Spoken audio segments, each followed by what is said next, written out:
Follow me on Twitter. Hey, I'm UFC President Dana White, and you're in the ring with Callum McGregor. To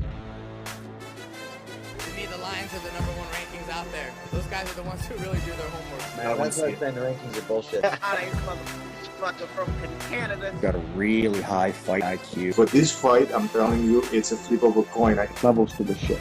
So many high-level guys. So like the lion is crazy. Oh, there we go. The man that we have on the screen right now is possibly one of the hottest fighters to come out of Canada right now. Bantamweight champion, BFL bantamweight champion, BTC bantamweight champion, 8-1-0, 5 finishes in 8 of his wins. I don't know what to tell you. This man is going to burst onto the scene in 2023, 2024, whether it's the UFC, Bellator, or PFL. Sidey, welcome to the show. Yeah, man. Thank you for that intro, bro. That was amazing. Appreciate you having me. Well, man, it's exciting to have someone like you on the show because I've heard about your beginnings, and I've heard a little bit from some of the vets on the scene that you've been in the rooms for some time. You've stuck with it, and look at the last 3 years, man. Look at what the last 3 years have been for you. You've captured 2 belts, some pretty solid wins. What is the last 2 wins like? The last 2 years for you, like the world as a whole, it's been a little bit rough. We've all had a little bit of a rough time. For you, you've been able to sort of thrive in it and make it work for you. Talk about the last 3 years for you. Yeah, man. So pretty much what happened was I had my first professional loss literally the week before COVID hit. It was against Mateo Vogel, and it gave me that time to reflect, understand what I have to work on, and then pretty much while the world shut down, man, me and my team, we kept at it. We did whatever we could, trained at gyms, got the cops called on us multiple times, but we made it work. And then that time, I got better, I fixed my holes, and BFL gave me an opportunity during COVID, but they were one of the only shows kind of going on at the time, and I was ready because I didn't stop training. To be honest, since the world shut down, I was only training more. All I was doing was training. I didn't work. I wasn't doing anything but putting in the work with my coaches. I'm so grateful I had a team that they stuck through it. They didn't let this stop, and we kept building, man. Yeah, I can't imagine during the pandemic it would have been wise. I see that they were shutting down restaurants that were opening that were not supposed to be opening, but I can't imagine it would have been wise to go shut down some of the fight camps that were going on privately in rooms for police. That would have probably not ended well for everybody involved. But regardless, we move forward to your opponent, man. You have a guy that he's had a pretty solid MMA career so far in the Canadian regional scene, but he's been finished by one guy. What do you see playing out? Do you see anything playing out differently? Do you see anything that he's going to bring to the table that's going to sort of entice you to be even a next wrinkle better? Or do you think you're just going to go in and do what you do, or at least lately have done what you've done and just finish dudes? I will never underestimate my opponent. I know I fought this guy before, but it's been a year and a half. It's been a year and a half. So this guy's getting better. He's on a 2-fight winning streak, but I've been getting better, man. I've been getting so much better.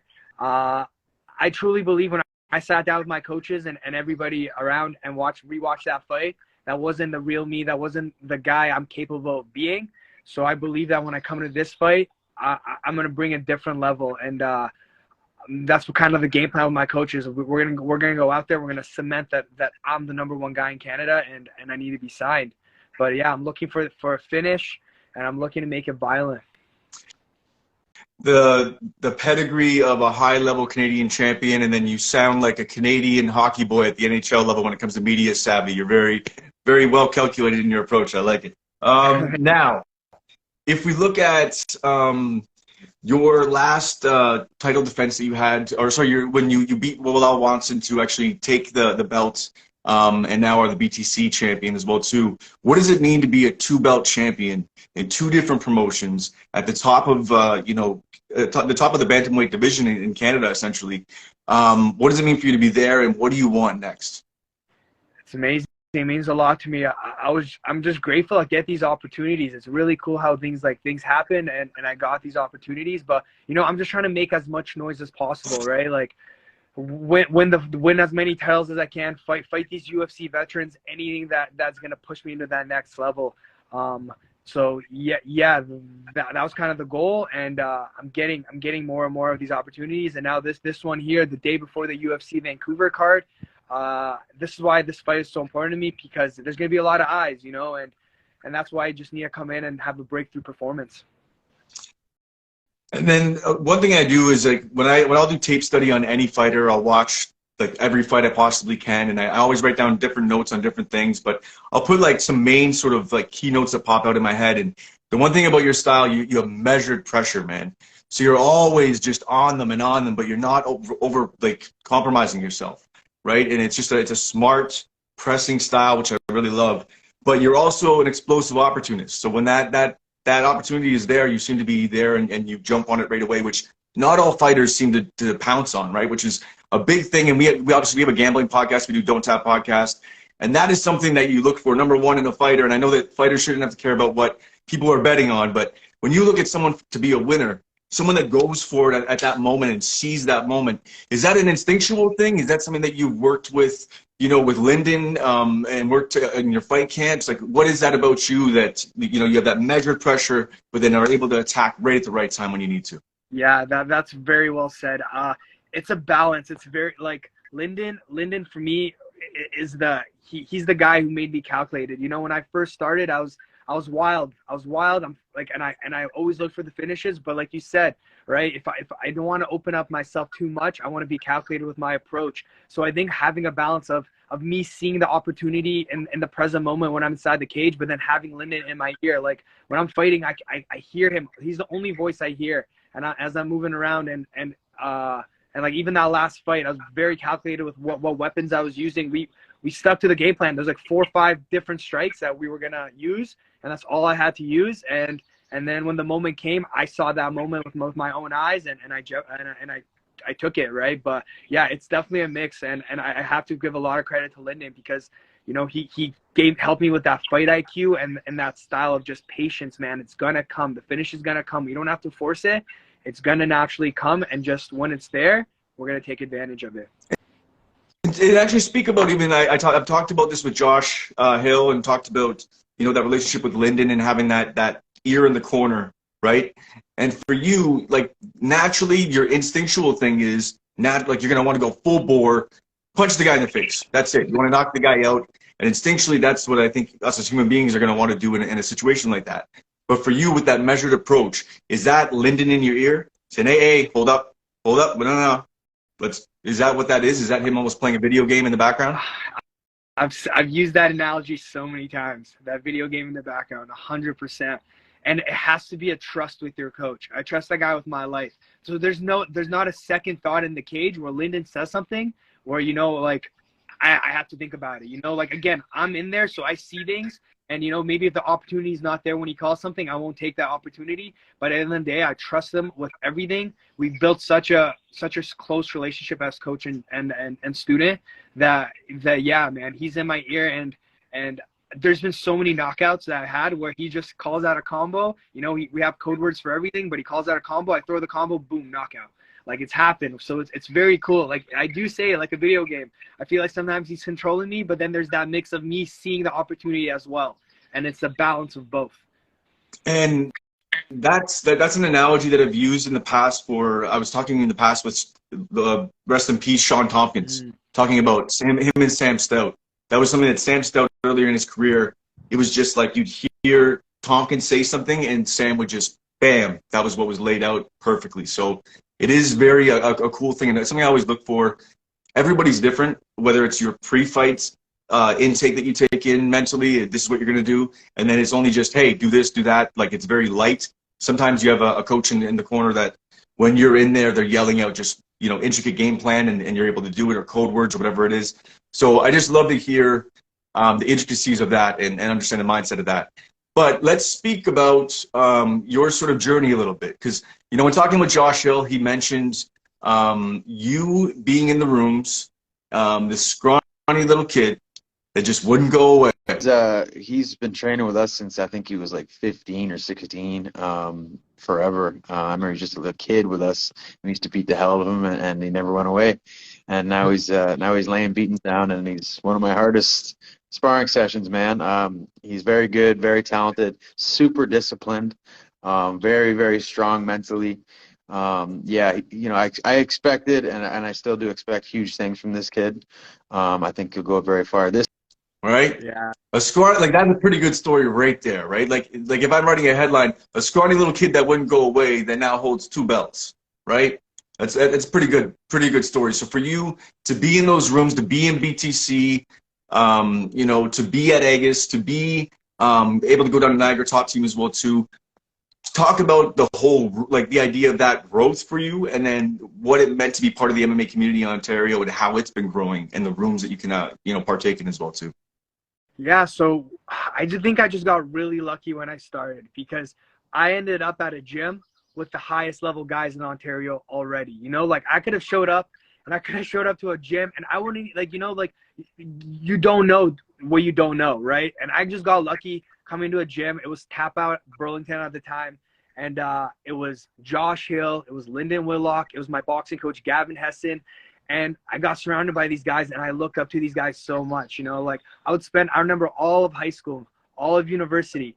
Instead of going to parties, instead of going out on Friday night, I'm at the gym till 9 p.m. with Lyndon, and we're training. I'm in the gym with Gavin.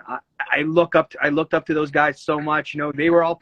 Lyndon was fighting professionally at the time. Josh, still killing it, but he was killing it at the time. And I just like saw these dudes, and I was like, this is what I want. I remember even going to Bama, seeing Adam Senza, Paul Jalbert.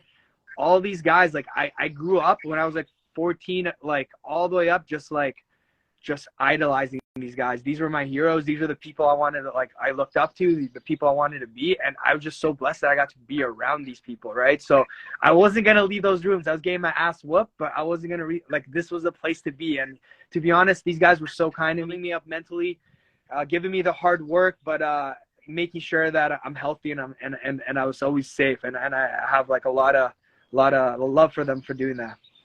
And that's such an important message to kids that are even maybe joining gyms right now. You're in the room, like they're maybe overwhelmed a little bit. There's some pros in the room and everything else. You just got to keep with it, stick with it. You know, you may have a rough week.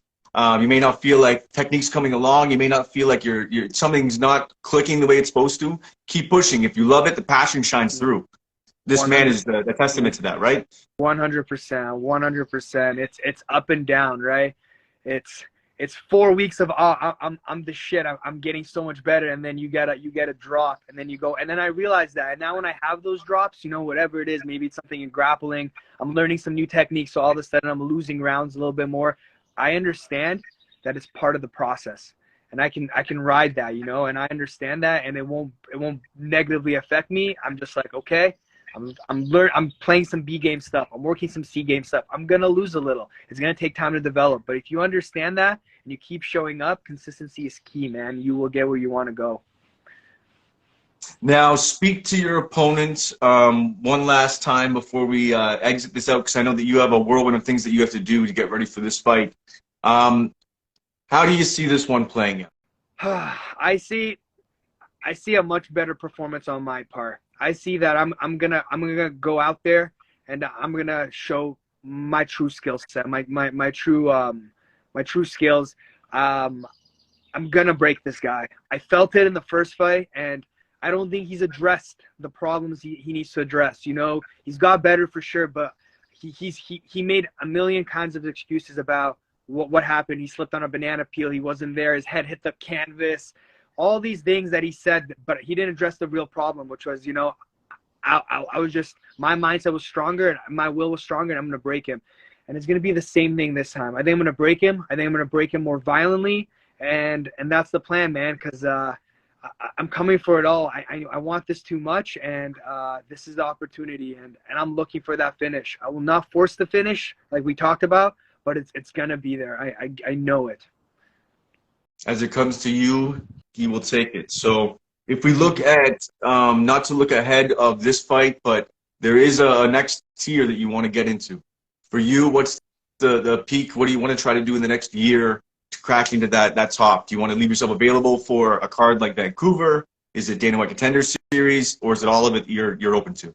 I'm all open to it, man. To be honest, I'm at this point in my life, I really think that everything happens for a reason, and opportunities will present themselves, you know, and I'm just going to allow it to flow. the opportunity that presents itself, I'll be there. I'll be ready, and I'll be ready to take advantage of that opportunity. But I would either Contender Series or a UFC card that's available for me.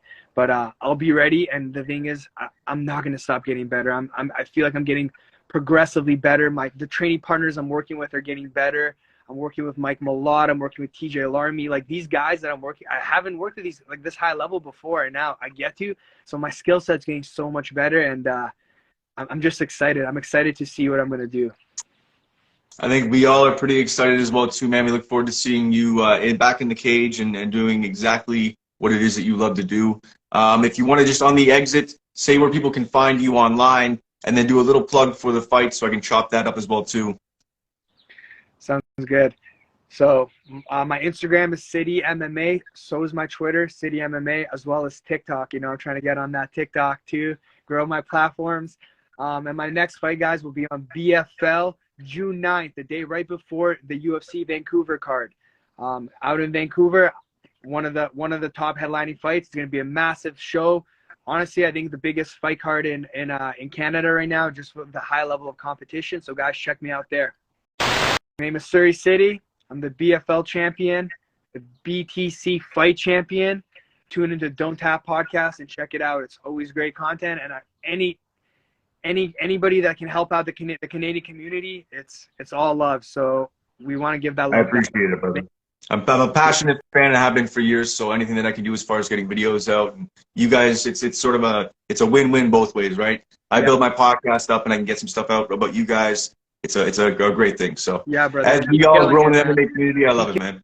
Killing it, bro. I love it, man. I love it. Thank you. I appreciate it, man. It's good to get positive feedback. So you have yourself a good one. With everything you have as far as your prep, say hello to Lyndon for me, and go do what you do in the cage, brother. Sounds good, brother. Cheers, man.